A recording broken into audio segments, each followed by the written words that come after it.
ओम श्री शक्ति नमः। ओम श्री शक्ति नमः। ओम श्री शक्ति नमः। संजय व्यासवाद मनुष्य मनुष्य योनि में उत्पन्न हुए दैत्य और देवताओं के लक्षण। संजय ने पूछा, ब्राह्मण, सात्विक पुरुष मनुष्यों में असुर आदि के आदि के लक्षणों को कैसे जान सकते हैं? नाथ, मेरे संशय को दूर कीजिए।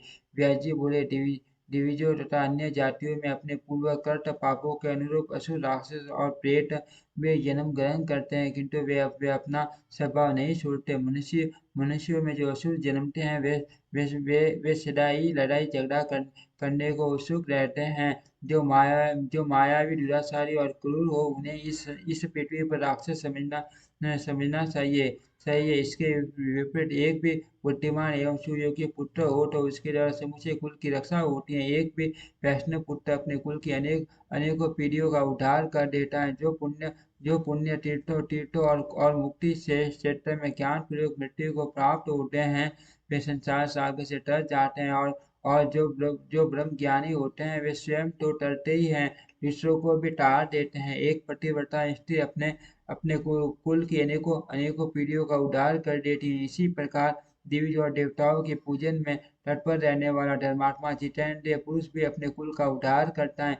कलयुग के अंत में जब शहर और गांवों में धर्म का नाश हो जाता है, तब एक ही धर्मात्मा पुरुष समस्त पूर्ण ग्राम जन समुदाय और कुल की रक्षा करता है। जो मनुष्य पवित्र एवं दुर्गंध युक्त पदार्थों के भक्षण में आनंद मानता है, वह बराबर पाप करता है और रात में गुम गुम कर चोरी करता रहता है। उसे विद्वान पुरुषों को वंशज समझना चाहिए, जो संपूर्ण कर्तव्य कार्यों से के अनपेक्षित तथा संपूर्ण प्रकार के कर्मों से अपरिचित हैं। जिस समय शिष्टाचार का ज्ञान नहीं, वह मूर्ख वास्तव में पशु ही हैं। जो हिंसक से जातीय मनुष्य को उद्वेजित करने वाला, कलह प्रिय, कायर और उशिष्ट भोजन का प्रेमी है, वह मनुष्य कुत्ता का गया है। जो स्वभाव से ही संचल, भोजन के लिए सदा लालायित रहने वाला, कूद कर चलने वाला और जंगल में सने रहने का प्रेमी है, उस मनुष्य को इस पृथ्वी पर बंटर समझना चाहिए। जो वाणी और बुद्धि द्वारा अपने कुटुंबियों तथा दूसरे लोगों की भी इस उंगली खाता है और सबके लिए उद्वेगजनक होता है, वह पुरुष सबके सम्मान माना गया है। जो बलवान, आक्रमण करने वाला, नितान, निर्लज्ज, दुर्गंध युक्त, मांस का प्रेमी और भोगासक्त होता है, वह मनुष्य में सिंह कहा गया है।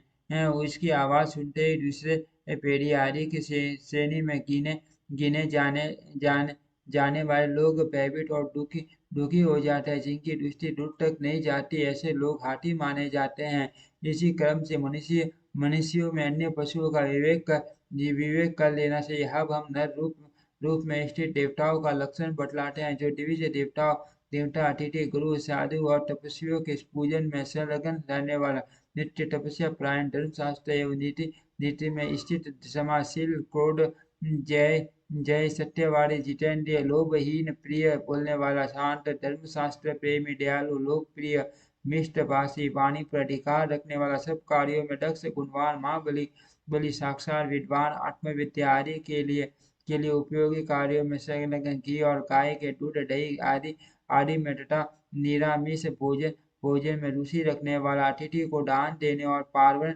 आदि कर्मों में प्रवृत्त रहने वाला है, जिसका समय स्नान, दान आदि शुभ कर्म, व्रत, यज्ञ, देव पूजन तथा स्वाध्याय आदि में ही व्यतीत होता है। कोई भी दिन व्यर्थ नहीं जाने पाता। वही मनुष्य देवता है। वही मनुष्य का सनातन सदाचार है। श्रेष्ठ मुनियों ने मानवों का आसन देवताओं के ही समान बतलाया है। अंतर इतना ही है कि देवता सत्वगुण में बड़े चढ़े होते हैं, इसलिए निर्भय होते हैं, और मनुष्य में भय अधिक होता है। देवता सदा गंभीर रहते हैं और मनुष्यों का स्वभाव सर्वदा मृदु होता है। इस प्रकार पुण्य विशेषता तारतम्य से सामान्य सभी जातियों में विभिन्न स्वभाव के मनुष्यों का जन्म होता है। उनके प्रिय अप्रिय पदार्थों को जानकर पुण्य, पाप तथा गुण अवगुण का निश्चय करना चाहिए।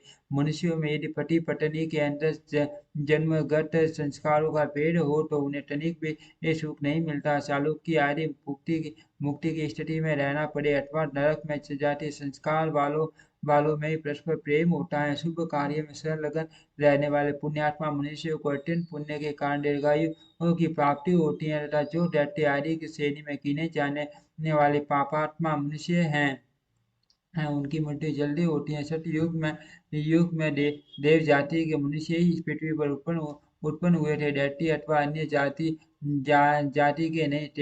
टेटा एक चौथाई, द्वापर में आधा तथा कलयुग की संध्या में समूचा भूमंडल दैत्य आदि से व्याप्त हो जाता है। देवता और असुर जाति के मनुष्य का समान संख्या में जन्म होने के कारण ही महाभारत का युद्ध चिढ़ने वाला है। दुर्योधन धन के योद्धा और सेना आदि जितने ने भी सहायक हैं वे दैत्य आदि हैं। कर्ण आदि वीर सूर्य आदि के अंश से उत्पन्न हुए हैं। गंगा नंदन भीष्म वसु में प्रधान है। आचार्य द्रोण देव मुनि बृहस्पति के अंश से प्रकट हुए हैं। नंद नंदन श्री कृष्ण रूप में साक्षात भगवान श्री विष्णु है। विदुर साक्षात धर्म है। गांधारी द्रौपदी और कुंती इनके रूप में देवियां ही धरातल पर अवतीर्ण हुई हैं।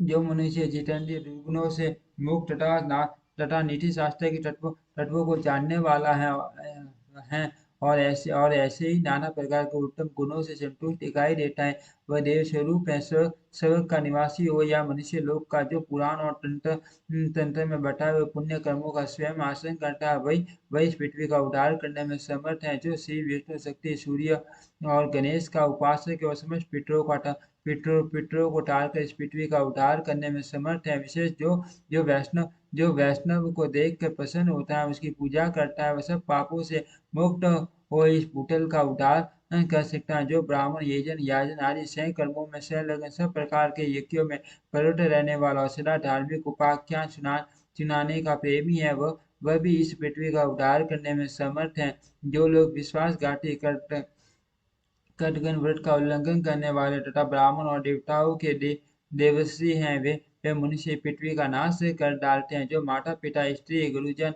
और बालकों का पोषण नहीं करते, देवता ब्राह्मण और राजाओं का धन हर लेते हैं तथा जो मोक्ष शास्त्र में सदा श्रद्धा नहीं रखते, वे मनुष्य भी इस पृथ्वी का नाश करते हैं। जो पापी मदिरा पीने और जुआ खेलने में आसक्त रहते हैं और पाखंडियों तथा पतितों से वार्तालाप करते हैं, जो माँ पाठक की और अति पाठक की हैं, जिनके द्वारा बहुत से जीव जंतु मारे जाते हैं, वे लोग इस भूतल का विनाश करने वाले हैं। जो सत्कर्म से रहित सदा दूसरों को उद्विग्न करने वाले और निर्भय हैं, स्मृतियों तथा धर्म शास्त्रों में बताए हुए शुभ कर्मों का नाम सुनकर जिनके हृदय में उद्वेग होता है, जो अपनी उत्तम जीविका छोड़कर नीच वृत्ति का आश्रय लेते हैं तथा न द्वेष वश गुरुजनों की निंदा में प्रवृत्त होते हैं, वे मनुष्य इस भूलोक का नाश कर डालते हैं। जो दाता को दान से रोकते हैं और पाप